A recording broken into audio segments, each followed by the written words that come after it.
Saudara-saudari yang terkasih, selamat hari Minggu. Kembali lagi bersama saya Frater Rio dalam Renungan Seminari Tinggi Angin Mamiri. Saudara-saudari yang terkasih, sebagai orang Kristen, kita kerap kali mendapat tuduhan bahwa kita mempunyai 3 Allah.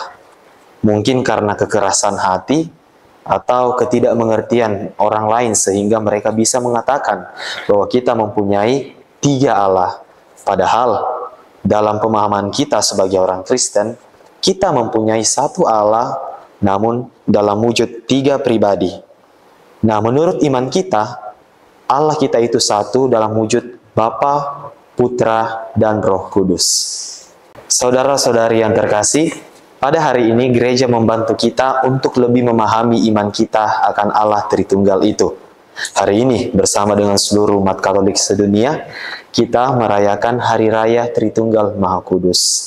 Nah, bacaan yang dipilih oleh gereja untuk kita baca pada kesempatan hari ini saya rasa sangat cocok berkaitan dengan Hari Raya kita ini, yaitu dari Matius pasal 28 ayat 16 sampai 20. Saya ingin membacakan salah satu kutipan yang menjadi inti permenungan saya pada hari ini. Karena itu, pergilah, jadikan semua bangsa muridku, dan baptislah mereka dalam nama Bapa dan Anak dan Roh Kudus, dan ajarlah mereka melakukan segala sesuatu yang telah kuperintahkan kepadamu. Ketahuilah, aku menyertai kamu senantiasa sampai akhir zaman. Nah, saudara-saudari yang terkasih, ada 2 poin penting yang ingin saya bagikan berkaitan dengan kutipan yang saya bacakan tadi. Nah, yang pertama ialah Yesus mengatakan, baptislah mereka dalam nama Bapa dan Anak dan Roh Kudus. Kita semua orang-orang Kristen, orang-orang Katolik adalah orang-orang yang sudah dibaptis dalam nama Bapa dan Anak dan Roh Kudus. Kita sudah dimeteraikan dalam 3 pribadi tersebut. Sehingga sudah sepatutnya dan selayaknya lah kita memahami ajaran iman kita yang kita rayakan pada hari ini, yaitu Allah Tritunggal. Dalam tanda kutip, kita ditakdirkan untuk memahami hal tersebut. Nah, bagaimana sesungguhnya kita bisa memahami hal tersebut? Kita bisa lihat dalam kehidupan kita sehari-hari. Nah, ketika kita melihat sesuatu yang mungkin keberadaannya satu, di balik itu kita mungkin bisa melihat bahwa di balik keberadaan satu itu ada hal-hal yang terdiri atau ada unsur-unsur yang terdiri dari suatu benda tersebut. Nah, misalnya kita melihat rumah, mungkin rumah nampaknya satu, tetapi ternyata rumah itu terdiri dari banyak kamar, terdiri dari banyak jendela, ataupun terdiri dari beberapa anggota keluarga yang tinggal di dalamnya. Nah, lantas mengapa kita tidak dapat memahami bahwa satu Allah itu terdiri atas 3 pribadi? Tidak begitu susah, kan?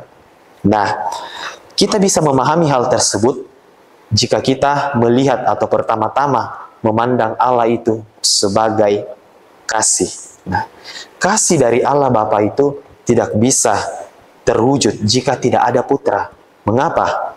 Yesus mengatakan, karena begitu besar kasih Allah akan dunia ini sehingga ia mengutus anaknya yang tunggal supaya setiap orang yang percaya kepadanya memperoleh hidup yang kekal. Tetapi kasih itu tidak dapat dibagikan jika pertama-tama tidak dibagikan dan melalui Roh Kudus yang kita bisa rasakan hingga pada saat ini. Sehingga kita bisa mengatakan bahwa relasi Allah Tritunggal adalah relasi kasih yang kita rasakan setiap hari, setiap waktu dalam hidup ini. Dan yang kedua ialah, saudara-saudari, Yesus mengatakan, aku menyertai kamu senantiasa sampai akhir zaman. Ini berarti bahwa kita sebagai orang beriman kepada Kristus, kita tidak pernah luput dari yang namanya tantangan, godaan, ataupun banyak hal-hal yang mungkin menggoncangkan iman kita. Tetapi tahu saudara-saudari yang terkasih, kita masih bisa bertahan sampai sekarang. Apa contohnya? Seperti yang telah saya katakan pada bagian awal tadi, bahwa kita sebagai orang Kristen kerap kali dituduh bahwa kita mempunyai Allah, 3 Allah, tetapi sebenarnya kita mempunyai 1 Allah dalam bentuk 3 pribadi. Nah, Tuduhan-tuduhan seperti inilah yang kemudian bisa menggoncangkan iman kita, bisa membuat kita rapuh dan goyah dalam iman. Tetapi saudara-saudari terkasih, pada hari ini Yesus memberikan pesan yang amat luar biasa, yaitu ketahuilah, aku senantiasa menyertai kamu sampai akhir zaman. Saudara-saudari yang terkasih, pada intinya saya ingin mengatakan bahwa iman kita kepada Allah Tritunggal itu bukan hanya pengetahuan yang indah, bukan hanya sekedar pengetahuan yang benar, tetapi bagaimana iman itu juga bisa kita hidupi dengan baik. Perayaan pada hari ini ingin memberikan buah permenungan kepada kita bahwa di satu sisi kita sebagai orang Kristen mungkin kita mengatakan bahwa kita sudah mendapat jaminan keselamatan pada akhirnya nanti. Kita sudah bisa hidup dengan enak di dunia ini. Kita sudah bisa merasakan kasih Allah yang tak terbatas. Namun, di sisi lain, Yesus mengingatkan kita pada kesempatan kali ini bahwa iman tersebut, meskipun sudah mendapat jaminan, meskipun sudah hidup enak, kita tetap akan menghadapi banyak hal. Namun, sabda Tuhan menguatkan kita pada hari ini bahwa aku senantiasa menyertai kamu sampai akhir zaman. Mungkin dalam kehidupan kita sehari-hari, kita kerap kali mendapat banyak penolakan. Kita kerap kali mendapat banyak tuduhan.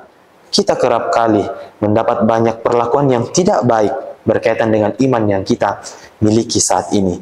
Tetapi saudara-saudari, ketika kita bisa semakin kuat dalam iman, dalam situasi tersebut, kita bisa bertahan dalam situasi tersebut, disitulah makna iman yang sebenarnya.